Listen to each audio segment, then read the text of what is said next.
चलिए बच्चों हम सीखते हैं ट्रिग्नोमेट्री के टेबल कैसे एंगल की value sine theta cos theta tan theta की वैल्यू हम फाइंड आउट करते हैं। 10th क्लास में मोस्ट इंपॉर्टेंट होता है ट्रिग्नोमेट्री के लिए। हमको रेशियो लर्न करना है, इसका एंगल लर्न करना आसानी, हम इसको ट्रिक के द्वारा कैसे आप आसानी से याद रख सकते हैं हम उससे सीखते हैं। ठीक है, ट्रिक के द्वारा हम कैसे आसानी से लर्न करेंगे एकदम। ठीक है, चलिए हम पहले देखते हैं साइन थीटा। देखिए इसमें आपको एक ही की वैल्यू लर्न होनी चाहिए, वो है साइन थीटा। साइन थीटा का अगर आपने निकाल लिया तो सबकी वैल्यू निकाल लेंगे। तो सबसे पहले साइन थीटा का हम सॉल्व करते हैं। साइन थीटा को सॉल्व करने के लिए देखो सबसे पहले हम यहाँ पे 0 1 2 3 और 4 ऐसे हम लिख लेंगे। ठीक है, और इन सभी में हम 4 से डिवाइड दे देंगे। 4 से 4 से 4 से ऐसे सब में हम 4 से क्या करेंगे डिवाइड, और इसके ऊपर रूट फाइंड आउट कर लेंगे ऐसे। ठीक है, रूट कर देंगे।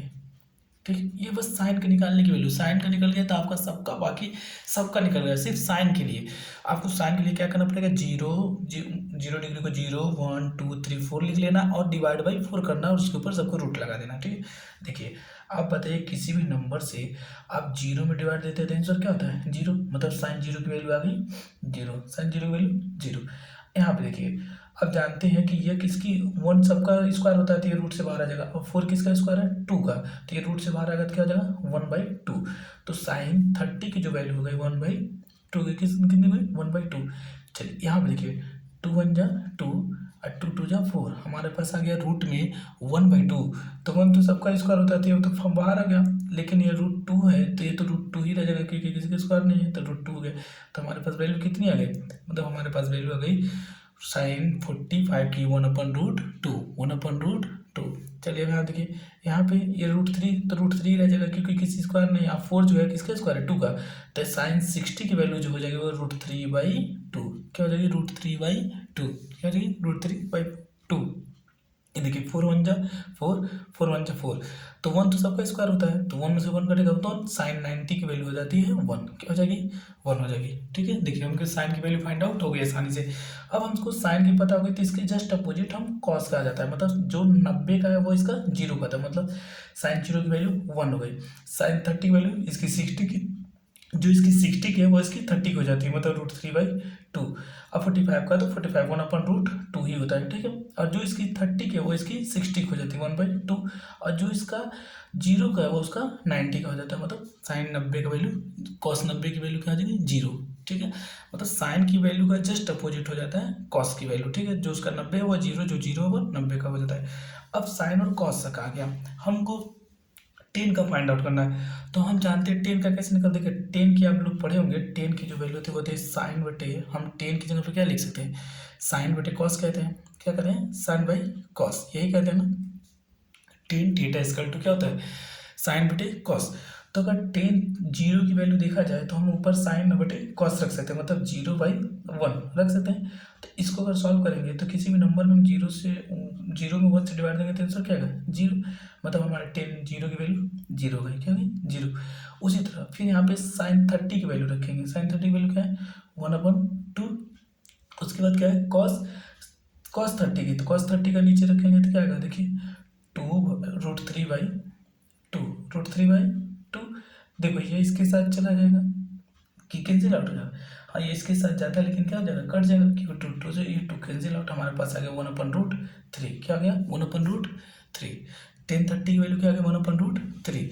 अब हम देखते हैं 45 1045 की, आप बताओ इसकी है साइन 45 की वैल्यू 1/√2, कॉस 45 का 1/√2। अरे देखो सब कैंसिल आउट हो जाएंगे, √2 से √2 1 से 1, हमारे पास आंसर क्या आ जाएगा 1, मतलब 1045 की वैल्यू क्या आ गई 1, 1045 की वैल्यू 1 आ गई। चलिए हम चलते हैं 1060 में देखो पहले साइन 60 की वैल्यू रखो, वो होता है √3/2 साइन 60, और कॉस 60 की वैल्यू क्या है 1/2, कौन है 1/2, तो 2 से 2 कैंसिल आउट, हमारे पास 1060 की वैल्यू आ गई √3, कितनी आ गई √3। चलिए अब हम चलते हैं 10 की वैल्यू, तो उसके लिए हम पहले तो साइन 1090 की वैल्यू किसकी 1090 के लिए हम क्या करेंगे पहले साइन 90 की वैल्यू रखेंगे, साइन 90 की वैल्यू 1, उसके बाद हम कॉस 90 की वैल्यू रखेंगे, कॉस 90 की वैल्यू 0, और हम कभी भी किसी नंबर में जीरो से जब डिवाइड करते हैं वैल्यू आती है इनफाइनाइट, मतलब अपरिभाषित। हमारे पास आ गया इनफाइनाइट, ठीक है। हम जब किसी नंबर में जीरो से डिवाइड देते हैं तो इनफाइनाइट आता है, लेकिन नंबर से जीरो में डिवाइड देते हैं तो वो उसका जीरो आ जाता है, ठीक है। चलिए हमारे पास 10 की वैल्यू देखो, 10 जीरो की वैल्यू जीरो हो गई, 10 30 की 1/√3, 45 की 1, 60 की √3 और ये इनफाइनाइट। अब क्वाड का जस्ट इसका अपोजिट, जो इसका 90 का है 10 90 का हो जाएगा, इसका 10 जीरो, मतलब 10 जीरो क्वाड जीरो का इनफाइनाइट हो जाएगा। जो इसका 90 था वो उसका जीरो का हो गया। जो इसका 60 का वो इसका 30 का हो जाएगा, मतलब √3 30 का हो गया, इसका 60 का था। और ये तो सेम टू सेम रहेगा, 45 का 1, और ये जो 30 का वो यहाँ पे 60 का हो जाएगा, कॉट 60 का 1/√3। और जो इसका जीरो का था 10 जीरो का वो हो जाएगा कॉट 90 का, मतलब जीरो, ठीक है। अब चलिए हमारे पास 10 का भी और कॉट का भी हो गया। अब हमारे पास सेक और कॉसेक का बचा, और हम जानते हैं कि क्या कॉसेक की जगह हम क्या लिख सकते हैं, कॉसेक को हम क्या लिख सकते हैं, कॉसेक इक्वल टू होता है 1/sin, होता है कि नहीं होता है, क्या हम कॉसेक को 1/sin लिख सकते हैं, हाँ होता है, हम कॉसेक को 1/sin लिख सकते हैं। तो हमको अगर कॉसेक जीरो की वैल्यू चाहिए, किसकी वैल्यू, कॉसेक जीरो की, तो हम क्या करेंगे, कॉसेक जीरो के लिए हम 1/sin करेंगे, तो 1/sin का मतलब इसका जीरो था तो जीरो का 1 मतलब जीरो करेंगे, 1/0 का, तो 1/0 का वैल्यू क्या होगा, इनफाइनाइट। इसका भी क्या हो जाएगा, इनफाइनाइट, क्योंकि कॉस साइन जीरो की वैल्यू जीरो है, और उसको जब 1/sin करेंगे तो 1/0 हो जाएगा, तो 1/0 का मतलब इनफाइनाइट आंसर, ठीक। अब हम चलते हैं कॉसेक 30, कॉसेक 30 की वैल्यू क्या है, 1/2 है, तो 1/2 का मतलब क्या हो जाएगा, साइन, कॉसेक का 1/sin होता है, तो मतलब 1/2 वो हो जाएगा 1/2 हो जाएगा, और ये चलो चला जाता है और जानते इसके साथ मल्टीप्लाई, तो मतलब कॉसेक 30 की जो वैल्यू होती है वो क्या आ जाएगी, 2 आ जाएगी, क्या आ जाएगी हमारे पास आंसर 2, कॉसेक 30 की वैल्यू क्या आ जाएगी 2 हो जाएगी, ठीक है ना। क्योंकि हमने बोला था कभी भी इसका जस्ट अपोजिट करते हैं तो ये हमेशा ऊपर की तरफ जाता है, मतलब 2 हमारे पास ऐसे आगे गए। चलिए हम चलते हैं, कॉसेक 30 हो गया। अब कॉसेक 45, कॉसेक 45 के लिए 1 मतलब कॉसेक पहले साइन का 45 का 1 होता है, तो उसका हम 1/√2 करेंगे, तो यह कहाँ पे जाएगा, वहाँ पे, मतलब यह हमारे पास वैल्यू क्या जाएगी, कॉसेक 45 का हो जाएगा √2, क्या हो जाएगा √2, आंसर क्या हो जाएगा √2।